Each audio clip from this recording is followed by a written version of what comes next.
किसान के पास दो बंदर थे, एक लाल और एक भूरा। भूरा बंदर रोज सुबह जल्दी उठकर खेत में काम करता, हल खींचता, पानी देता और तरबूज की खेती करता। लाल बंदर घर पर बैठा रहता, दारू पीता और मिट्टी अपने हाथ पांव पर मलकर मेहनत का नाटक करता। किसान को लगता कि लाल बंदर ही सबसे मेहनती है, इसलिए वो उसे पास बिठाता, अच्छे फल खिलाता और उसकी तारीफ करता। बेचारा भूरा बंदर चुपचाप मेहनत करता, लेकिन उसे कभी सराहना नहीं मिलती। एक दिन किसान मरम्मत कराने गांव गया। तभी लाल बंदर ने मौका देखकर किसान का सारा अनाज बेच डाला और पैसे लेकर भाग गया। शाम को किसान लौटा तो आंगन खाली पड़ा था। वो हैरान रह गया। तभी भूरा बंदर बैलगाड़ी भर तरबूज लेकर आया। गांव वाले भी उसके तरबूज खरीदने लगे और किसान को सच्चाई का पता चला कि मेहनत किसकी थी। किसान को अपनी गलती समझ आई। उसने भूरे बंदर से माफी मांगी और दोनों ने मिलकर तरबूज बेचे।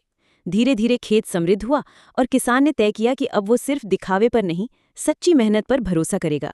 किसान के पास दो बंदर थे, एक लाल और एक भूरा। भूरा बंदर रोज सुबह जल्दी उठकर खेत में काम करता, हल खींचता, पानी देता और तरबूज की खेती करता। लाल बंदर घर पर बैठा रहता, दारू पीता और मिट्टी अपने हाथ पांव पर मलकर मेहनत का नाटक करता।